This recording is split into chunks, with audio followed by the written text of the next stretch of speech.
안녕하십니까. 대단한 부동산 꼰대 김학주입니다. 꼰대 공견입니다. 정꼰대님, 네.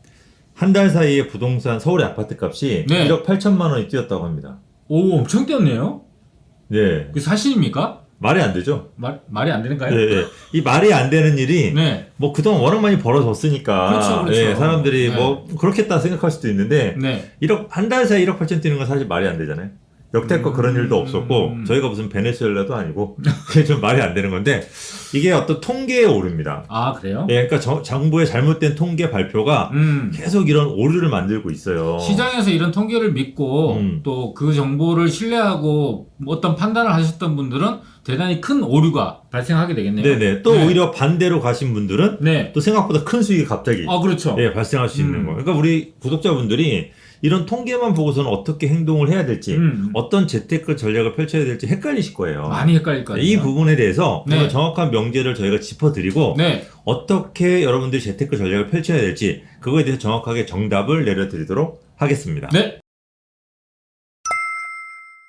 자, 이제 제목을 보게 되면 조사 표본을 늘리자 집값이 껑충 뛰었다는 겁니다. 아, 표본을 많이 예, 늘리니까. 예, 예. 그동안은 표본이 너무 작았다는 거지. 그렇죠. 그러니까 원하는 표본만 썼던 거지. 그러니까 이전 통계가 엉터리라고 하는 게 입증이 됐다라고 하는 기사인데 이게 맞는지 틀리는지 우리 구독자분들 판단을 해야 되니까 정확하게 저희가 이제 팩트를 좀 약간 전달해 드리도록 하겠습니다. 어쨌든 정부에서 발표한 서울 매매 가격이 한 달 사이 1억 8천만 원이 뛰었다고 하는 거고 이 부분만 생각한다면 그동안 정부에서 축소 조사를 스스로 인정한 꼴이다라는 얘기인 겁니다.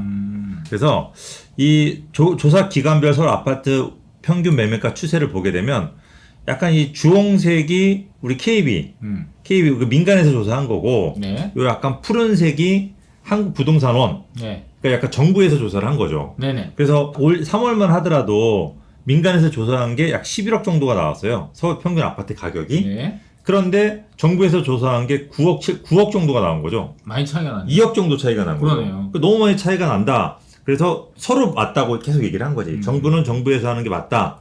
KB는 약간 호가 위주다. 라고 얘기를 했고 반대로 KB는 정부에서 조사한 게 잘못됐다. 이게 정확한 통계치가 아니다. 라는 서로 얘기했죠. 그래서 요 금액대로 조금씩 같이 상승을 했어요. 매매 가격이. 네. 그러다가 이번 7월 달에 표본을 조사하는 거를 2배 가까이 늘렸어요. 아파트를. 네네. 그랬더니 9억 2,800 하던 평균 매매값이 11억 900으로 늘어난 거죠. 이게 3월 달에서 한 4달 정도 생각하면은 민간의 통계치로는 아파트 가격이 네. 약 한 5,700만 원 정도가 늘어났어요. 네네. 민간. 네네. 그리고 이제 정부에서 본 거 9억에서 시작을 했으니까 갑자기 1억 8천이 늘어난 거죠. 그러네요. 이 몇 달 사이에. 네네. 그러니까 이게 어떤 게 맞았냐고 생각하면 결론을 따졌더니 민간에서 한 게 맞았다는 거죠. 그렇죠. 그동안 네. 정부는 이게 KB에서 나오는 자료는 호가, 매도자가 원하는 가격으로 시장에 내놓는 것들이 통계가 집계돼서 정부에서 발표된 게 사실이고 KB 자료는 좀 그러니까 부풀려졌다 이렇게 스탠스를 취했잖아요. 네. 근데 이게 결과적으로는 자기네들이 잘못됐다는 게 이번에 표본이 늘리면서 나타난 거네요. 네, 맞습니다. 자, 이제 어떻게 이런 일이 벌어질 수 있느냐라고 네. 봤더니 네네. 자, 이게 민간에서 KB국민은행에서 조사한 거와 한국부동산원, 공공에서 조사한 표본이 달랐던 거예요. 완전히. 그래서 민간에서는 전국에 36,000 가구를 조사하되 아파트를 32,000 가구 했어요. 거의 다네요. 네, 그리고 연립하고 단독은 4,000 가구. 그러니까 약 10% 조금 넘는 수치만 하고 나머지 90%는 거의 아파트. 왜냐면 단독하고 연립은 시세 반영이 잘 안 되잖아요. 그렇죠. 그러니까 통계들을 내기 되게 애매한 물건들이거든요. 맞아요. 근데 아파트는 바로바로 시세 반영이 되니까 아파트로만 했고, 왜냐 아파트는 일률적이니까. 그렇죠. 뭐 24평, 33평, 뭐 45평 이렇게 세 개만 조사하면 되잖아요. 근데 한국부동산원 공공에서는 아파트 전국에 28,000 가구를 조사하는데 아파트 17,000, 그다음에 연립하고 단독을 합쳐서 11,000 가구를 한 거예요. 그러니까 40%를 단독하고 연립을 껴는 거지. 근데 단독하고 연립은 오르더라도 이 시세 반영이 늦게 되거든요. 그렇죠. 그러니까 가격이 많이 오른 게 표가 안 나는 거죠. 그러니까 아파트 오른 것들을 꺾어낼 수가 있던 거지. 그러니까 낮게 나온 현실을 거죠. 반영하기에 굉장히 어려운 구조를 갖고 있네요. 네. 표본 자체가. 네, 이거를 이제 전국을 46,000 가구로 하면서 아파트를 35,000 가구로 늘려버린 거예요. 대폭 2배 이상 늘렸네요. 그러니까 약 80%로 늘려버린 거예요. 오. 아파트를. 그러니까 이제 시세 반영이 돼버리니까 한 번에 1억 8천이 뛰어버린 거예요. 민간의 9대1 비율과 네. 이제서야 공공이 8대2 비율로 네. 비율이 어느 정도 맞아지니까 네. 민간에서 조사한 내용과 공공에서 발표한 7월 분이 네. 이제 거의 비슷한 상황에 현실을 반영하고 있는 거예요. 네. 그렇죠? 그리고 대부분의 국민들이 궁금한 거는 아파트 시세거든요. 그렇죠. 왜냐면 아파트 시세에 따라서 단독하고 빌라나 연립값이 따라가거든요. 그러니까 이 아파트 값만 조사해서 발표해도 되는데 자꾸 단독하고 연립을 지금도 20%를 넣고 있잖아요. 네네. 그러다 보니까 무조건 민간보다 싼 거예요. 그러니까 민간하고는 좀 그러니까 실제로 아파트 시세를 반영한 건 거의 민간이라고 여러분들이 생각하시면 될 것 같습니다. 그러다 보니까 올 6월에서 7월 넘어올 때 이 상승률 자체가 비수기잖아요. 너무 더운 여름. 그러니까 민간에서는 오히려 가격이 떨어졌어요. 근데 정부에서는 이 더운 여름에 가격이 오른 거예요. 상승률 자체가. 이런 잘못된 통계치가 나오는 거지.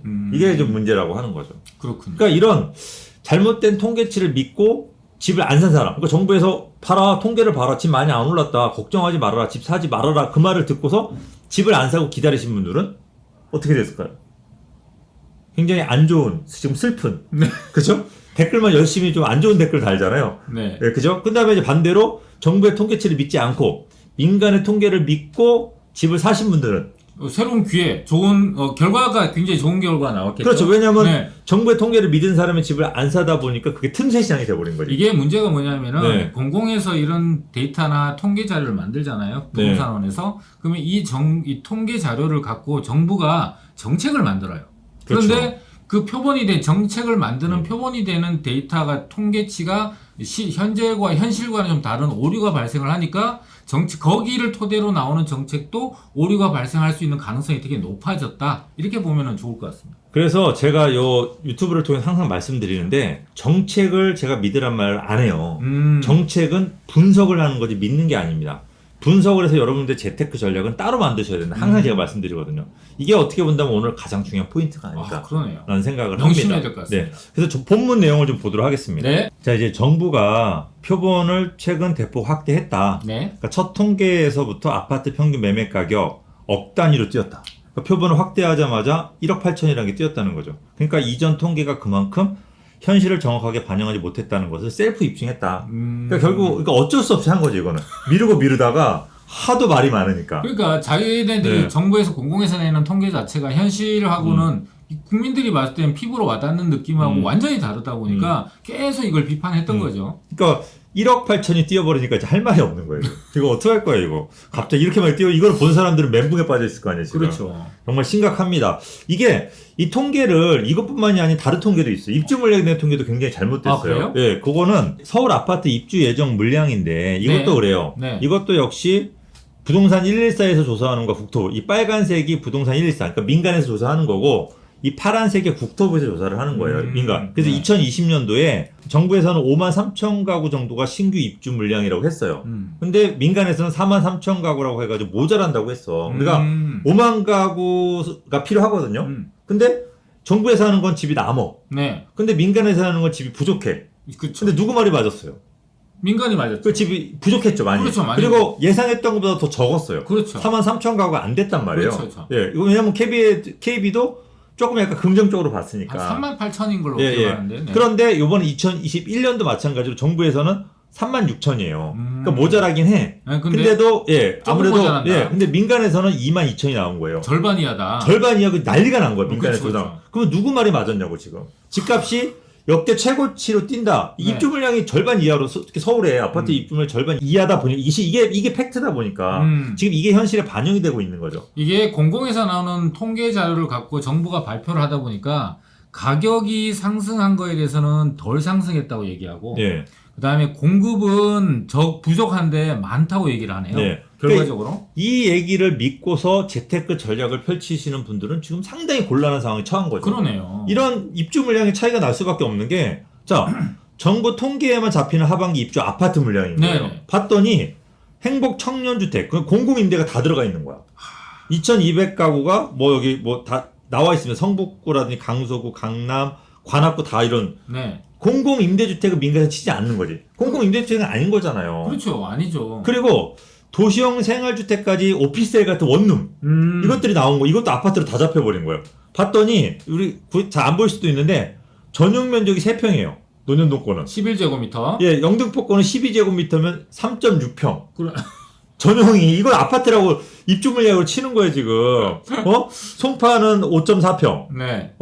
동대문은 4.2평. 이런 것들까지 다 넣어버리니까 당연히 입주 물량이 늘어나지. 근데 현실에서는 부족한 게 돼버리는 거예요. 그렇죠. 이런 주택을 우리 이제 일반 사람들이 원하는 게 아니잖아요. 4평짜리는 세 가구가 살 수 없잖아요. 네 가구가. 그러니까 이게 환장하는 거예요. 그러다 보니까 어떻게 돼요? 공급 물량이 없다 보니까. 이게 더 큰 문제는 뭐냐? 2022년도에는 물량이 더 줄어들어요. 근데 정부는 지금 이제 민간에서 발표되는 것보다는 훨씬 더 많다는 거죠. 그러니까 사실은 모든 우리 구독자분들이 경각심을 갖고서 이거에 맞추어서 재테크 전략을 빨리 펼쳐가지고 그래도 내년에 좀 편안하게 가셔야 되는데 정부 말만 듣고 있다가는 이건 나중에 곤란한 일. 저희가 반정부 세력이 아니에요, 절대. 저희는 부동산 이 재테크에 대한 수치만 가지고 말씀드리는 거예요. 이거 오해하시면 안 돼요. 오해하시는 분들 계세요. 저희 때문에 집값 뛰는 게 절대 아니에요. 왜? 정확한 수치를 알아야지 구독자분들이 정확한 재테크 전략을 펼칠 거 아닙니까? 그럼요. 예, 그래서 이런 부분들이 이게 자꾸 이런 오류 통계가 이렇게 자꾸 잘못된 통계를 여러분들이 너무 맹신하면 절대 안 된다. 믿고 기다리면 안 된다는 말씀을 오늘 드리고 싶은 거죠. 네. 그러니까 이런 문제가 생기는 겁니다. 그래서 표본을 늘리자마자 매매 가격이 11억 900만 원으로 뛰었어요. 네. 그러니까 1억 8천만 원이 바로 늘어난 거죠. 그 다음날.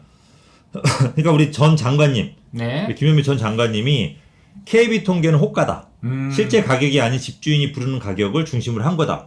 부동산은 통계보다 정확하지 않다란 말을 한 거죠. 예전에. 야, 이분 어디 가 있는지 저 궁금해. 정확하게 다시 한번 인터뷰를 해보고 싶어. 왜 지금 이런 결과가 나왔어? 그럼 거짓말한 게 되는 거잖아요. 그럼 이분이 진짜로 몰랐을까? 왜냐면 장관님은 대한민국 제일 높으신 분 아니에요. 근데 이걸 진짜 몰랐냐 이거지. 몰랐을 수도 있어요. 진짜로요? 네. 그게 더 심각한 거예요. 그러니까. 네, 저는 그래서 이런 부분들이 이거를 믿고서 그냥 단순하게 기다렸던 국민들을 너무 많이 지금 피해를 봤잖아요. 네. 그죠? 그러니까 이런 부분들을 갖다 어떻게 해결할지. 그리고 이거에 따라서 정책을 만들 때 공급을 안 했잖아요. 네. 양도세만 올렸잖아. 그러니까 시중에 물량을 싹 없앤 거지. 그러니까 어떻게, 예. 부동산 정책을 총괄하시는 자리에 계신 분이 이 나오는 이게 공공에서 특히 부동산원에서 나오는 자료가 현실을 반영하는지 안 하는지를 몰랐다라는 것도 큰 오류예요. 그쵸? 큰 잘못이죠. 예. 아니 근데 아까 말씀하신 대로 가장 큰 문제는 뭐냐? 이런 잘못된 정보를 가지고 정책을 만드니까. 그러니까. 그리고 이거 잘못된 정책을 자꾸 만드니까 이거를 믿는 국민이 또 40%가 된단 말이에요. 맞아요. 그러니까 이제 그 정도 이렇게 40%가 믿으니까 이렇게 밀어도 되겠나라고 잘못된 정책을 바꾸지 않는다는 거죠. 네. 이게 지금 가장 큰 문제이기 때문에 이런 것들에 대해서 조금 더 정책을 다시 한번 심사숙고했으면 좋겠다는 의견을 드리고자 이런 유튜브를 저희가 찍는 겁니다. 맞습니다. 네, 이런 부분을 좀 아셔야 돼요. 그래서 정부가 의도적으로 집값 상승폭을 축소하려 한다는 의혹까지 제기되자 마지못해 올해부터 표본 확대를 추진했다는 거예요. 그러니까 정부가 의도적으로 집값 축소해서 집값이 잡히면 몰라. 근데 의도적으로 하게 되면 이게 잘못된 반대 효과로 집값이 더 많이 폭등을 해버린다는 거예요. 그럼 누가 피해를 보냐고요. 이걸 믿은 사람만 손해를 보는 거잖아요. 그러니까 정부의 잘못된 통계가 시장을 반영하지 못하고 있다 보니까 저게 의도적이었다, 고의였다라는 의혹까지 받고 있는 상황인데 앞서 이제 제가 말씀드렸다시피 이런 공공기관은 늘 만들어놨던 제도를 그대로 그냥 새롭게 뭔가 제도를 도입하거나 개선하는 노력이 참 부족한 기관들이 전통적으로 이 공공기관이에요. 그러다 보니까 표본을 이제 시장이 넓어지고 확대되는 상황이라면 표본도 같이 늘려야 되거든요. 근데 그걸 계속 예전에 했던 방식으로 계속 해오다 보니까 문제가 점점 커져서 비판을 받다가 이제서야 뒤늦게 이제 개선을 한 건데 그게 이제 본인들이 얘기하는 자충수가 된 거죠. 그러니까 부동산원이 통계 표본을 확대하자마자 오히려 김 전 장관이 깎아내렸던 KB 통계가 상당히 근접하게 됐다라고 하는 거죠. 그러니까 슬픈 일이 벌어진 거죠. 그러네요. 무조건적으로 정부 통계만 믿고 있으면 안 될 것 같아요. 네. 저희 대단한 부동산 꼰대에서도 올 2사 대책으로 빌라 청산되니까 빌라 사면 안 됩니다라고 정부에서 발표했는데 네네. 저희가 반대로 아닙니다. 지금부터 빌라 시대니까 빌라 무조건 사세요. 네네. 저희 얘기를 많이 했잖아요. 그렇죠. 녹화도 굉장히 많이 했고 그렇게 네. 사라고 많이 했고 저희가 많이도 추천해드렸고 그래서 사신 분들은 큰 돈을 벌었어요. 맞아요. 그리고 잠깐 1년도 안 되는 사이에 그죠? 그러니까 저희 민간에 저희가 분석이 맞았던 거죠. 그러니까 정부 얘기만 듣고서 만약에 우리 고객들을 만약 빌라 안 사줬다고 한다면 어떻게 된다면 큰 손해. 왜냐면 다 올라가니까 이건 안 사면 손해인 거잖아요. 그렇죠. 네, 이런 부분들이 있다 보니까 여러분들이 조금 더 저희 유튜브를 조금 더 열심히 보셔야 될 것 같아요. 저희 대단한 부동산 꼰대들에서 정부에서 나오는 발표 자료도 분석해서 또 영상으로 올려드리지만 정부에서 나오는 자료와 민간에서 나오는 자료를 이렇게 크로스 체크를 해서 비교를 하면서 어떤 것이 또 현실성이 맞는지도 영상을 통해서 지속해서 올릴 예정이니까요. 저희 구독을 꾸준하게 해주시면은 또 이렇게 잘못된 정보보다는 오히려 시장 상황에 맞는 올바른 정보를 얻는데 큰 도움이 되지 않을까 싶습니다. 이게 제가 농담으로 이제 아가리 파이터라고 그러잖아요. 근데 이제 이게 책상에서 공부하신 분들, 네. 유튜버라든지 뭐 영상으로만 부동산을 공부하신 분들이 현실을 잘 몰라요. 근데 이제 우리 권꾼대님 같은 경우는 현장에서 워낙 오랫동안 하신 분들이고 현장 전문가시니까 우리 권꾼대님 같이 현장 전문가들의 얘기를 많이 들으셔가지고 참조하신다고 한다면 이런 시기에 네. 잘못된 통계들이 난립하는 시기에 정확한 정보를 가지고 여러분들이 선제적으로 재테크 전략을 펼칠 수가 있으니까 저희 방송 이제 구독하고 알람 설정 같이 해주시고 우리 좋아요 버튼 도움이 됐다면 좋아요 버튼도 같이 눌러주십시오. 선풀 많이 달아주세요. 자, 저희는 여기서 물러가도록 하겠습니다.